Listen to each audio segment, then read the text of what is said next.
Sang Dewa Pengobatan. Bab 1. Kota Tianhai, Stasiun Kereta Api. Saat pengumuman kedatangan kereta terdengar, sekelompok besar orang turun dari kereta, berdesakan dan berkerumun. Sialan Pak Tua, setelah memberinya begitu banyak uang, dia benar-benar membelikanku tiket kereta api. Itu pengurangan. Petik 2. Seorang pria muda keluar dari kerumunan, bergumam ketidakpuasan. Pemuda itu mengenakan kemeja putih tua kuning, celana pendek hitam, sepasang sandal, dan tas bahu hijau tua di punggungnya. Wajahnya berdebu, seperti pekerja migran dari TKI pedesaan. Tapi karena lelaki tua itu menemukan istri yang begitu cantik untukku, aku akan memaafkanmu. Daniel Bastian mengibaskan rambutnya dengan narsis, mengamati sekeliling dengan mata jahat. Wow, kakimu panjang. Sudah lama sejak kembali, apakah semua gadis di Tianhai begitu terbuka sekarang? Mereka sangat luar biasa. Daniel Bastian melirik gadis-gadis muda dan cantik di sekitar stasiun kereta. Mata yang banjir itu sepertinya dapat melihat melalui segala sesuatu. Adik kecil, apakah kamu ingin menginap di hotel? Hotel kami mewah, dan ada layanan khusus di malam hari, kamu puas. Tiba-tiba seorang pria berusia 30-an langsung memposting, mencoba yang terbaik untuk mempromosikan keluarga ke Daniel Bastian. Hotel, jelas, adalah mereka yang berspesialisasi dalam mencari pelanggan di stasiun kereta. Apakah ada layanan khusus? Mata Daniel Bastian berbinar saat mendengar kata-kata ini. Ketika pria itu melihat mata Daniel Bastian, dia tersenyum, dan dengan cepat berkata, "Ya, kamu benar-benar puas." Daniel Bastian menunjukkan senyum jahat, dan menatap pihak lain dengan penuh harap. "Ya, semuanya ada. Selama Anda tinggal di hotel kami, Anda akan benar-benar puas dengan layanannya," kata pria itu lagi dan lagi.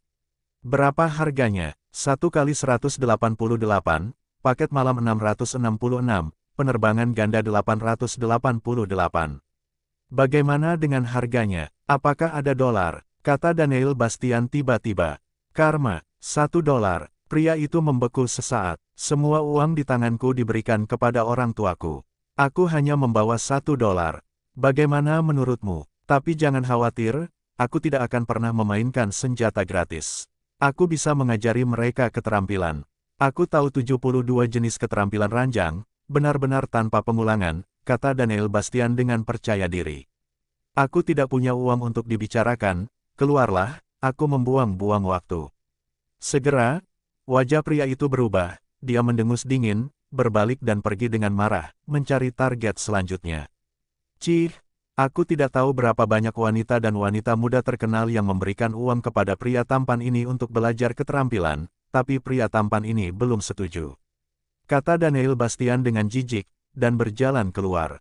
"Berhenti, jangan bergerak." Bang! Tiba-tiba terdengar teriakan, diikuti dengan tembakan dari langit, dan segera semua orang di sekitar ketakutan dan berjongkok di tanah, hanya Daniel Bastian yang berdiri sendiri. Kemudian seorang pria bergegas dari samping, melihat Daniel Bastian bergegas langsung, bersembunyi di belakangnya, mencekik Daniel Bastian dengan satu tangan, dan menodongkan pistol ke kepalanya dengan tangan lainnya. Mata Daniel Bastian membeku, dan saat dia hendak bergerak, sekelompok petugas polisi bergegas mendekat dan mengepung mereka. Pemimpinnya adalah seorang polisi wanita, dan dia juga seorang polisi wanita cantik. Daniel Bastian tidak menyangka bahwa dia akan bertemu dengan kecantikan yang luar biasa tepat setelah kembali ke Tianhai. "Saya tidak tahu perasaan seperti apa rasanya mencubitnya dengan kedua tangan." Daniel Bastian sangat aneh, seolah-olah dia lupa bahwa masih ada pistol di kepalanya, dan dia adalah masih dalam situasi berbahaya tengah. "Letakkan senjatamu dan segera menyerah." Vanya Valona berteriak dengan dingin pada pria yang memegang Daniel Bastian dengan pistol, memegang pistol dengan kedua tangan, wajahnya serius dan bermartabat. "Letakkan senjatamu. Apakah kamu pikir aku idiot? Jika kamu tidak ingin orang ini mati, segera carikan aku mobil." Pria itu dengan erat mencekik leher Daniel Bastian dengan satu tangan, dan berteriak. "Hei, saudara, kamu adalah sandera, tetapi bisakah kamu tidak mengencangkannya terlalu erat? Aku sangat tidak nyaman, menurutku lebih baik kita tetap bersama dan minum teh. Lihat keindahannya, mengapa kamu menari dengan pisau dan senjata, seberapa buruk?" kata Daniel Bastian tiba-tiba. "Diam!" Pria itu berteriak langsung, ekspresinya sedikit bersemangat. Dan sekelompok polisi yang hadir melihat Daniel Bastian mengatakan hal-hal seperti itu saat ini, dan mereka semua bertanya-tanya apakah orang ini bodoh. Jangan bersemangat, aku bisa segera mencarikanmu mobil, tetapi jika kamu melepaskan sandera ini terlebih dahulu, bagaimana kalau aku menjadi sanderamu? Vanya Valona menatap pria itu dan berkata, "Kamu," mata pria itu menyapu Daniel Bastian. "Tidak, saya tidak setuju. Bagaimana jika sesuatu terjadi pada wanita cantik seperti itu?" Daniel Bastian berkata dengan tergesa-gesa. Setelah akhirnya bertemu dengan wanita cantik, dia tidak ingin dia mati di tangan pria ini. "Diam, siapa yang tahu bahwa pria ini dan polisi wanita ini?" berteriak pada Daniel Bastian pada saat yang sama, membuat yang terakhir tutup mulut. "Oke, kemarilah, tapi letakkan pistolnya." Pria itu memandang Vanya Valona dan berkata dengan dingin. Vanya Valona meletakkan pistol di tangannya di tanah, lalu perlahan berjalan menuju pihak lain, dan segera berjalan di depan Daniel Bastian. "Cantik, kamu sangat baik padaku, aku telah memutuskan, aku ingin kamu menjadi istriku." Daniel Bastian menatap Vanya Valona dengan terharu. "Jangan bicara omong kosong." Vanya Valona ingin menjahit mulut orang ini sekarang. Kapan itu, dia tidak bisa melihat bahwa dia menyelamatkannya, dan dia berbicara begitu banyak omong kosong. Melihat Vanya Valona mendekat, pria bersenjata itu melonggarkan cengkeramannya di leher Daniel Bastian, dan menjauh dari pistol di kepalanya. Pada saat ini, dalam 1/10 detik, mata Vanya Valona memadat, dan kilatan cahaya keluar dari matanya. Dia melangkah keluar dengan satu langkah, tangan kirinya meraih tangan lawan yang memegang pistol seperti kilat, lalu mencengkeram tangan lawan dengan tangan lainnya di bawah tulang rusuk, dengan kedua kaki menginjak, lawan langsung melakukan jatuh di atas bahu. Bab 2. Dengan keras, Vanya Valona melemparkan pria yang beratnya lebih dari 180 kati ini ke tanah. Vanya Valona berbalik dan menyapu kakinya seperti cambuk baja, langsung menjepit kepala pria itu dengan erat. Dengan kedua tangan, dia meraih tangan lawan yang memegang pistol dan memutarnya, dan dengan sekali ke-1K, pergelangan tangan lawan patah, dan pistol di tangannya jatuh ke tanah, benar-benar takluk. Semua ini membutuhkan waktu lebih dari 1 detik dari awal hingga akhir, begitu cepat sehingga orang tidak dapat bereaksi. Gerakan polwan ini halus dan mulus, tembakannya canggih, gerakannya cepat, dan dia jelas sangat bertenaga. Segera polisi di sekitar sini bergegas dan memborgol tangan pria itu. Vanya Valona juga berdiri dari tanah, memandang Daniel Bastian yang berada di samping, dan hendak berbicara, ketika pihak lain tiba-tiba mengulurkan tangan dan meraih dadanya. Seketika, Vanya Valona tertegun, bahkan polisi yang hadir matanya berkaca-kaca. "Nima, orang ini benar-benar terlalu berani, dia berani memukul dada polisi, ini benar-benar bernafsu." "Kamu," Vanya Valona sadar, dan segera menjadi marah, siap untuk menyerang. "Oh, ternyata tahi lalat. Saya pikir itu lalat," kata Daniel Bastian dengan serius. "Cantik itu, maaf, aku baru saja melihat bintik hitam di dadamu, kupikir itu lalat, jadi aku ingin menangkapnya untukmu, tapi aku tidak menyangka itu tahi lalat, tapi kamu tidak perlu berterima kasih padaku, aku melakukan ini semuanya harus," kata Daniel Bastian sambil tersenyum, sepasang mata menatap dada Vanya Valona tanpa berkedip. Pada saat ini, Vanya Valona menundukkan kepalanya, hanya untuk menemukan bahwa kancing seragam polisinya telah terlepas di beberapa titik, dan bahkan kancing baju yang dia kenakan di dalamnya telah terlepas, memperlihatkan bra di dalamnya. Hanya saja bra ini agak kecil, dan sulit untuk menutupi sepenuhnya bagian kebanggaan 36E, dan ada tahi lalat di sisi kiri payudara. Wajah cantik Vanya Valona memerah, dan dia dengan cepat meraih pakaiannya dan menutupi dadanya dengan kedua tangan, tapi dia masih menatap Daniel Bastian dengan ekspresi marah di wajahnya. Bajingan ini meraih dadanya dan bahkan meminta dirinya untuk berterima kasih padanya, sungguh bajingan, penjahat. "Namun, kecantikan itu, saya harus memberitahu Anda bahwa ukuran bra Anda agak kecil. Saya sarankan Anda mengganti cangkir yang lebih besar. Jika tidak, jika Anda bertarung dengan gangster di masa depan, saya khawatir itu akan menjadi bra Anda, akan runtuh." "Sampul, tentu saja, jika Anda tidak tahu jenis sampul apa yang harus dipilih, saya dapat merekomendasikan beberapa untuk Anda, saya tahu ini dengan sangat baik," kata Daniel Bastian dengan penuh minat. Desir, Vanya Valona menendang Daniel Bastian dengan satu kaki. "Sial, sangat mudah tersinggung. Mari kita bicara tentang kecantikan itu lain kali, sampai jumpa," kata Daniel Bastian, dan lari dalam sekejap. "Sialan, jangan biarkan aku melihatmu lagi." Vanya Valona berkata dengan kejam. Grup Tianhai. Sebagai salah satu grup terbesar di kota Tianhai, kantor pusat perusahaan Yeti terletak di daerah yang sangat makmur di pusat kota. Gedung Yeti setinggi 30 lantai berdiri di Tianhai, menunjukkan statusnya. Ini adalah perusahaan menantu saya. Ini sangat besar. Saya tidak menyangka istri saya menjadi orang kaya. Sepertinya saya tidak perlu khawatir tentang sisa hidup saya. Ini adalah perusahaan menantu saya. Ini sangat besar. Saya tidak menyangka istri saya menjadi orang kaya. Sepertinya saya tidak perlu khawatir tentang sisa hidup saya. Gedung perusahaan Yeti, seorang pria mengenakan kemeja putih menguning dan celana pendek hitam, pria dengan sandal di punggungnya datang dengan tas bahu hijau kotor, berbicara tanpa henti. Itu adalah Daniel Bastian. Hei, berhenti, apa yang kamu lakukan? Saat Daniel Bastian hendak memasuki perusahaan Yeti, dua penjaga keamanan di pintu segera berdiri di depan Daniel Bastian, melambai-lambaikan tongkat karet dan berkata, "Mengapa menghentikanku?" Daniel Bastian bersenandung tidak puas. "Pengemis bau, ini perusahaan Yeti, bukan tempat untukmu meminta makanan, segera pergi." Salah satu satpam bersenandung begitu saja, pengemis semakin berani sekarang, dan mereka harus datang ke perusahaan Yeti untuk makan. Jelas kedua satpam ini langsung menganggap Daniel Bastian sebagai pengemis, tapi pakaiannya memang memiliki sikap tajam seperti sekelompok pengemis. "Nima, apa yang terlihat di matamu, wajah saudara laki-laki, temperamen saudara laki-laki, apakah kamu terlihat seperti pengemis? Bahkan jika kamu seorang pengemis, saudara laki-laki pasti adalah pemimpin geng pengemis." Daniel Bastian menunjuk ke wajahnya yang tampan dan membalas, "Saya tidak peduli apakah Anda seorang pengemis atau pemimpin geng pengemis, segera pergi, agar tidak mempengaruhi citra perusahaan Yeti kami." Kata kedua penjaga itu dengan dingin. "Aku di sini untuk mencari istriku, kalian semua menyingkir," kata Daniel Bastian tidak puas. "Mencari istri? Kamu mencari tempat yang salah, sama seperti kamu, bahkan bibi pembersih di perusahaan Yeti tidak akan menikahimu." Kedua satpam itu tampak mengejek.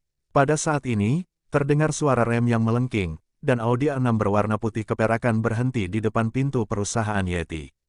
Saat pintu mobil terbuka, sepasang sepatu hak tinggi hitam melangkah keluar perlahan, diikuti sepasang kaki cantik berbalut stoking hitam ramping dan bulat, diikuti rok pendek hitam yang membalut pinggul, membalut bokongnya yang bulat.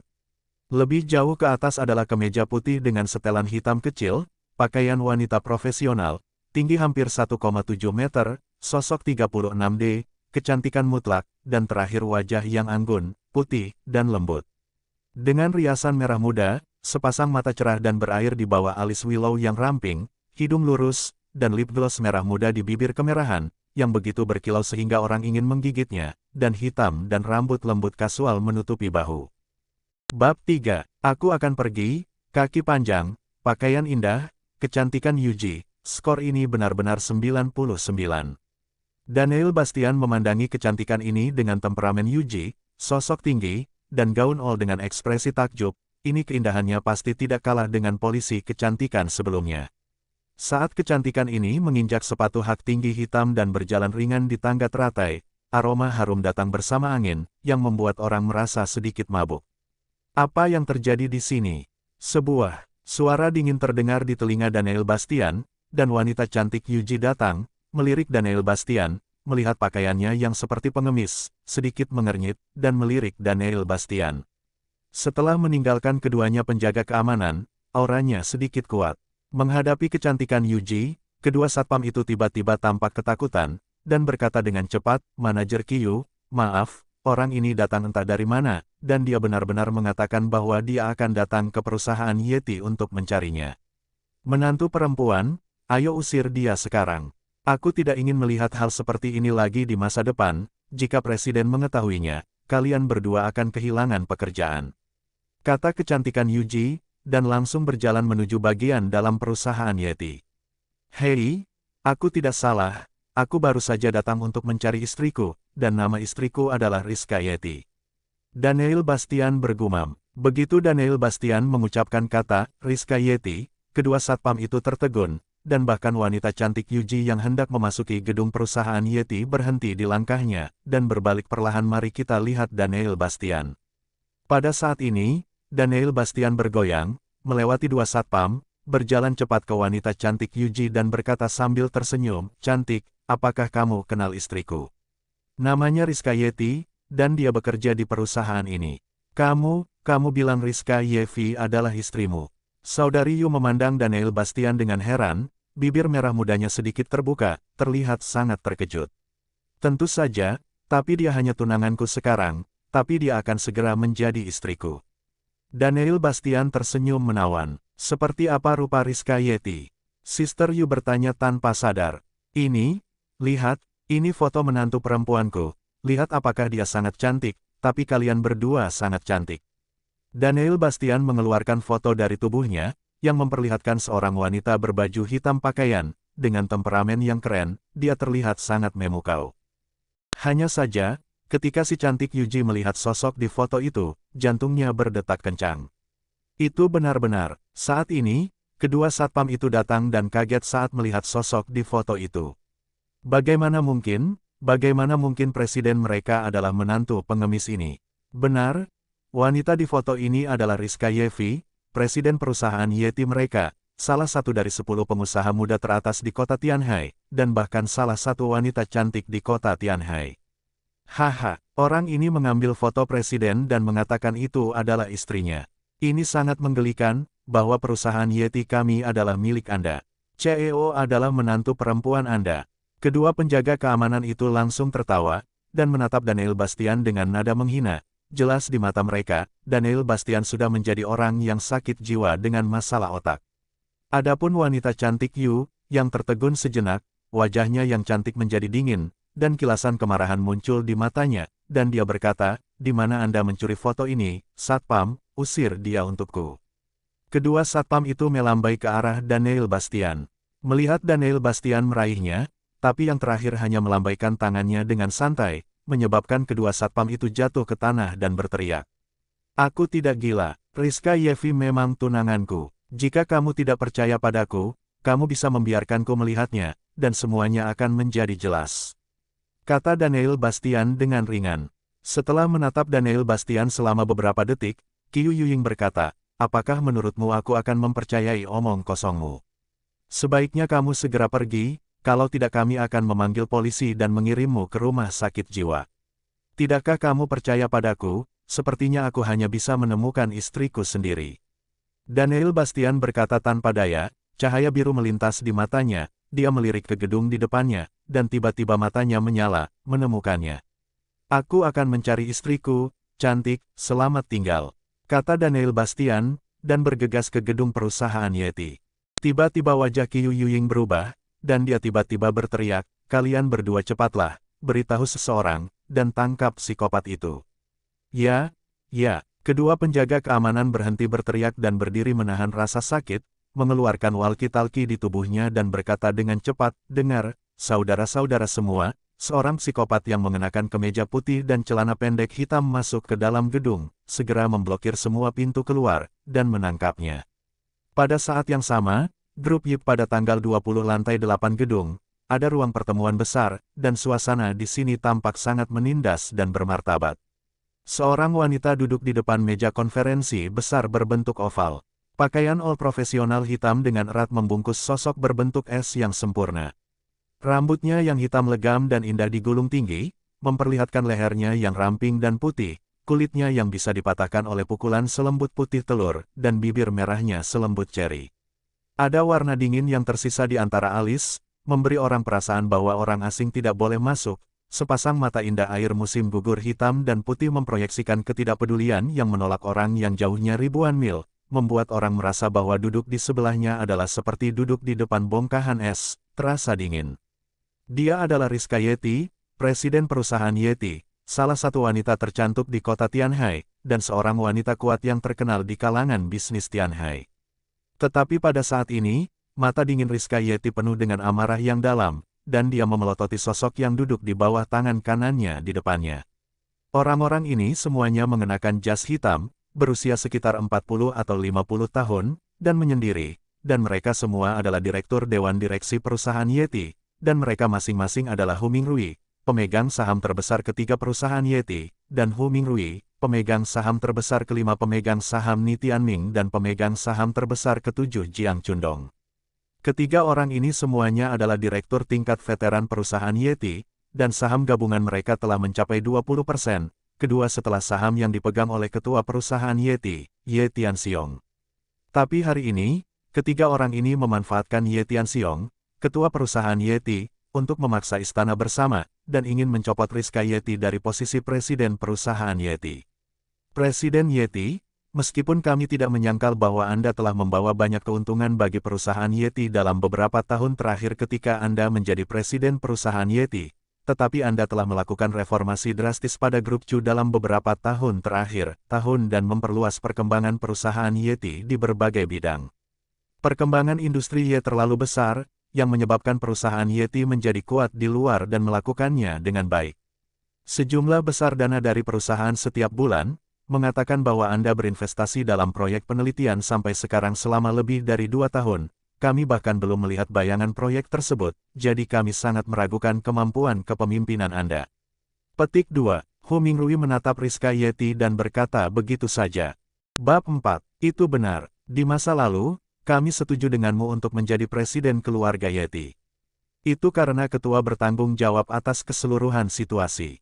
Kami tidak perlu khawatir tentang itu, tapi sekarang ketua benar-benar serius, sakit dan tidak dapat menangani bisnis grup sama sekali. Jadi kami semua merasa bahwa Ye membutuhkan seseorang yang nyata yang memiliki keterampilan kepemimpinan dan dapat membuat perusahaan maju dengan mantap akan menjadi presiden perusahaan Yeti.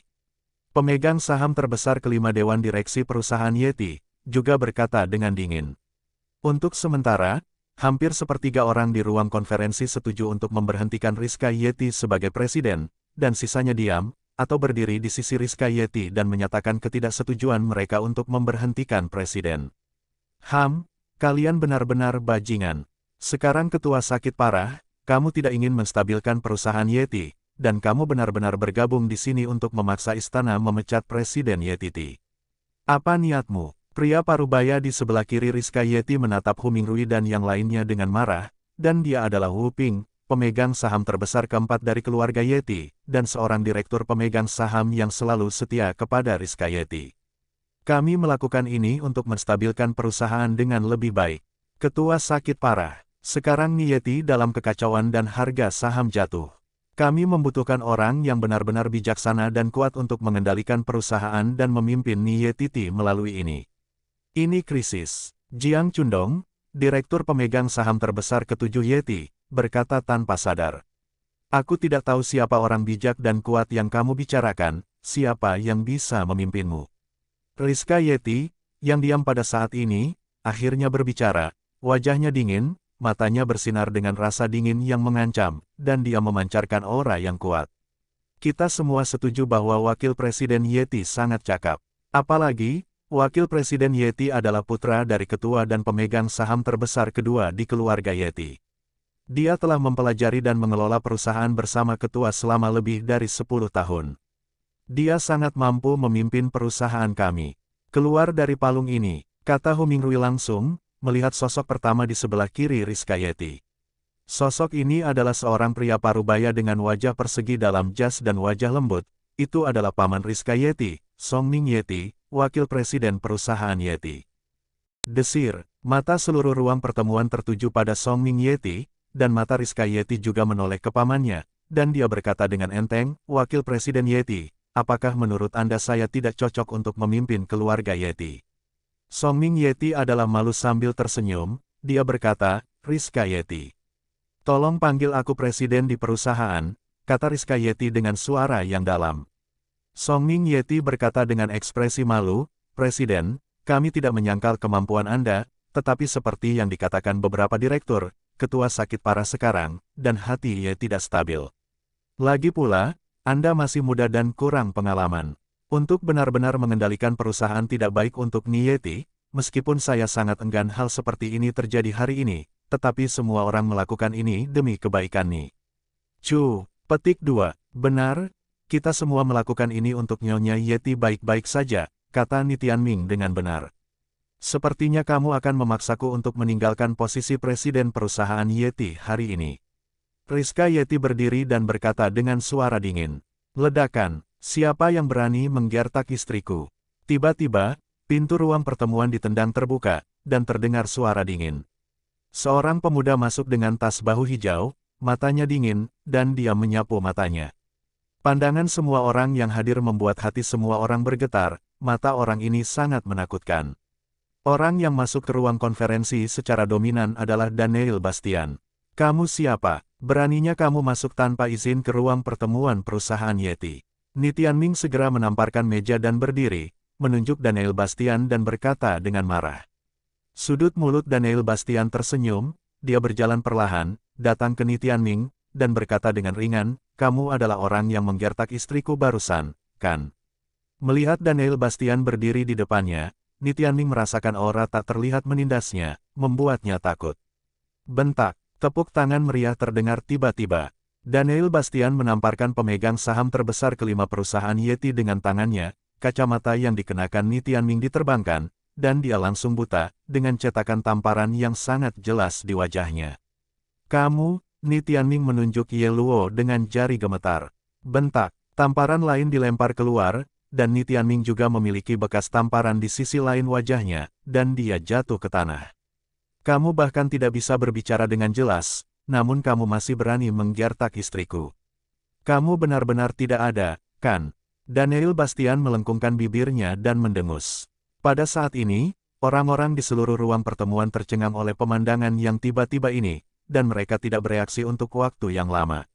Setelah lebih dari 10 detik, mengikuti jeritan menyakitkan Ni Tianming, semua orang yang hadir langsung terbangun, dan menatap Daniel Bastian dengan ekspresi terkejut.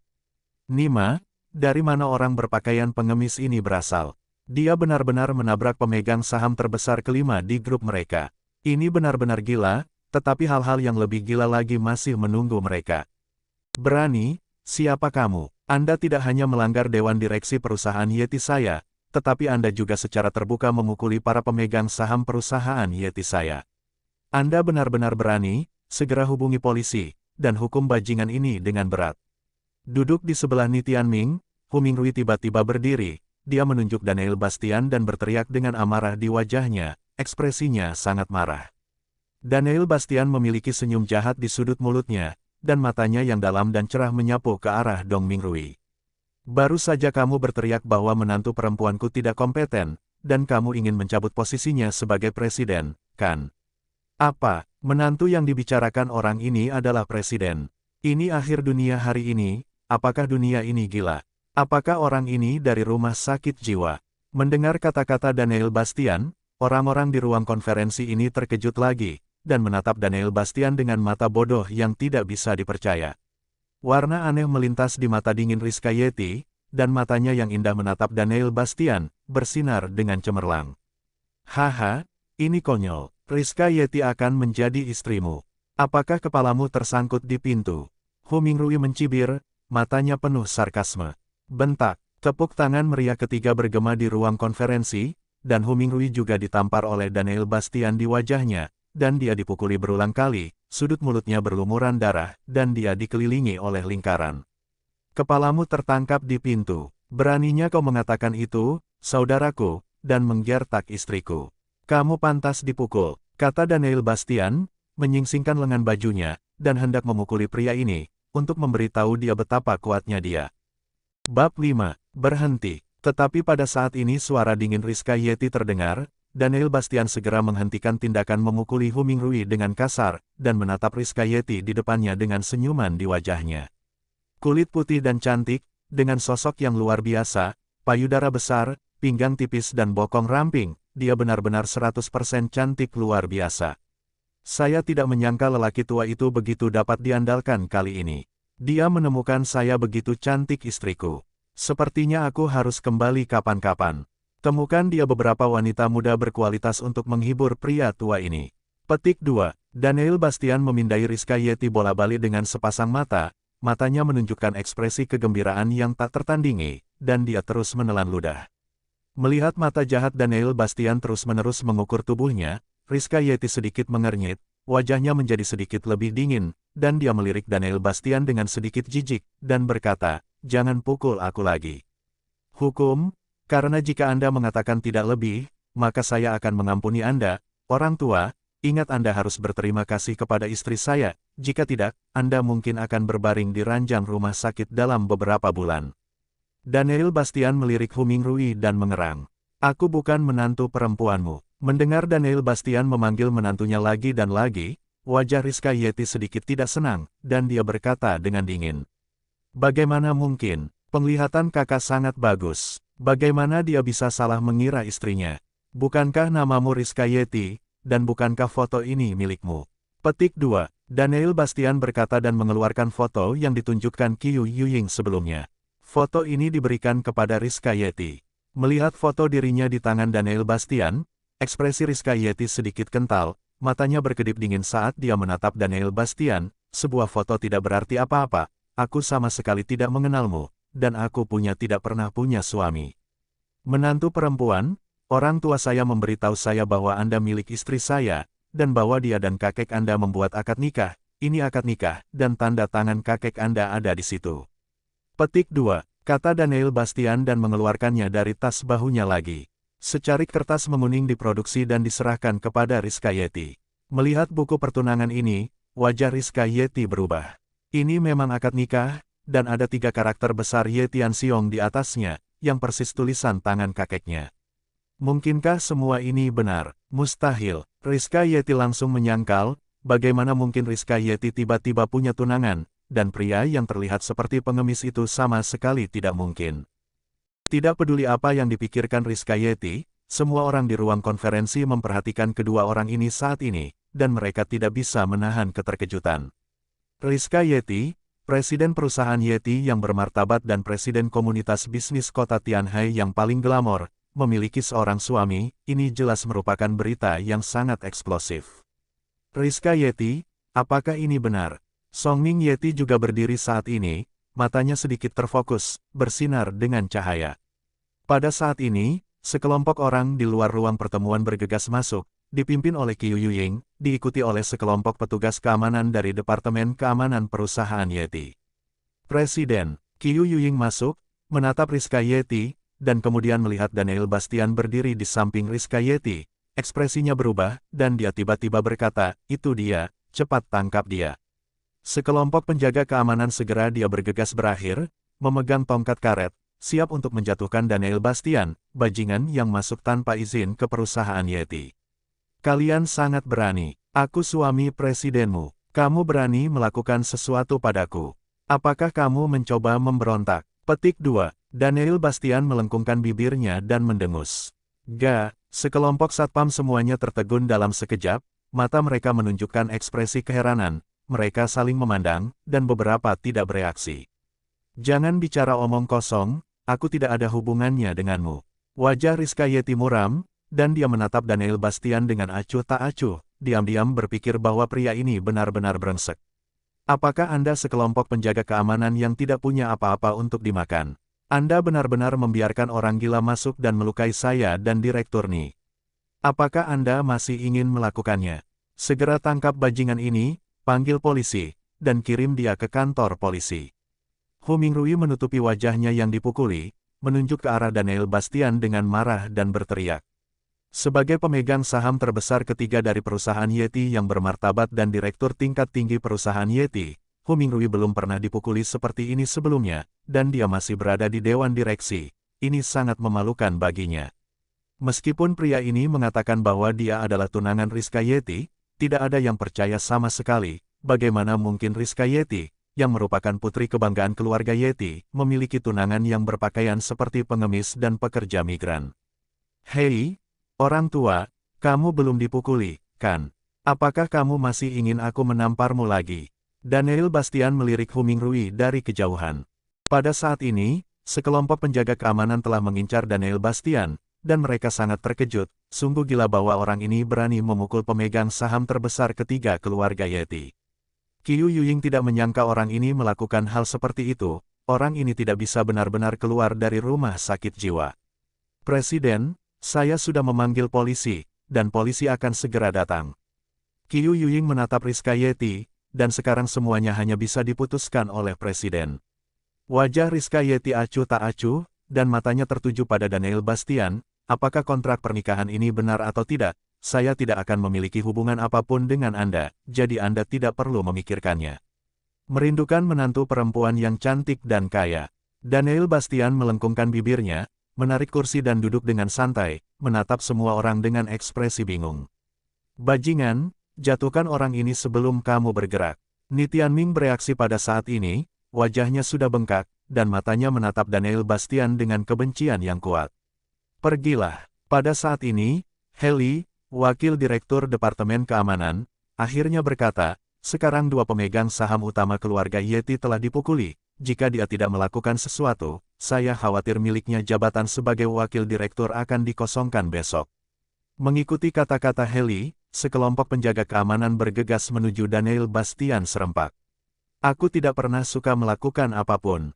Aku pemuda yang baik. Daniel Bastian mengatupkan bibirnya dan berkata dengan polos, tetapi dia melompat dari kursi dalam sekejap, dan mengayunkan kakinya berturut-turut. Bang bang bang. Dalam sekejap mata, 7 atau 8 penjaga keamanan dari keluarga Yeti yang pernah bertugas di ketentaraan dan memiliki tingkat kungfu tertentu semuanya tersapu ke tanah oleh kaki Daniel Bastian, dan yang terakhir duduk di kursi lagi. Seluruh proses hanya memakan waktu 3 detik, seolah-olah tidak terjadi apa-apa. Namun, 7 atau 8 satpam ini jatuh ke tanah, tapi itu nyata adegan ini kembali membuat semua orang terkejut. Haley, wakil direktur Departemen Keamanan, juga terkejut dengan kekuatan tangguh Daniel Bastian, matanya menyipit, wajahnya menunjukkan ekspresi bermartabat, dan dia bergegas menuju Daniel Bastian. Detik berikutnya, Haley melompat tiba-tiba, mengangkat kaki kanannya juga, dan menyapu ke arah Daniel Bastian, dengan satu kaki menyapu, angin kencang melolong, kekuatan kaki ini pasti tidak lemah, dan sama sekali tidak ada masalah, menghancurkan batu dan memecahkan emas. Sebagai wakil direktur Departemen Keamanan perusahaan Yeti yang bermartabat, Haley secara alami memiliki kekuatan tertentu. Dia adalah pensiunan tentara khusus di pasukan tertentu di Huaxia.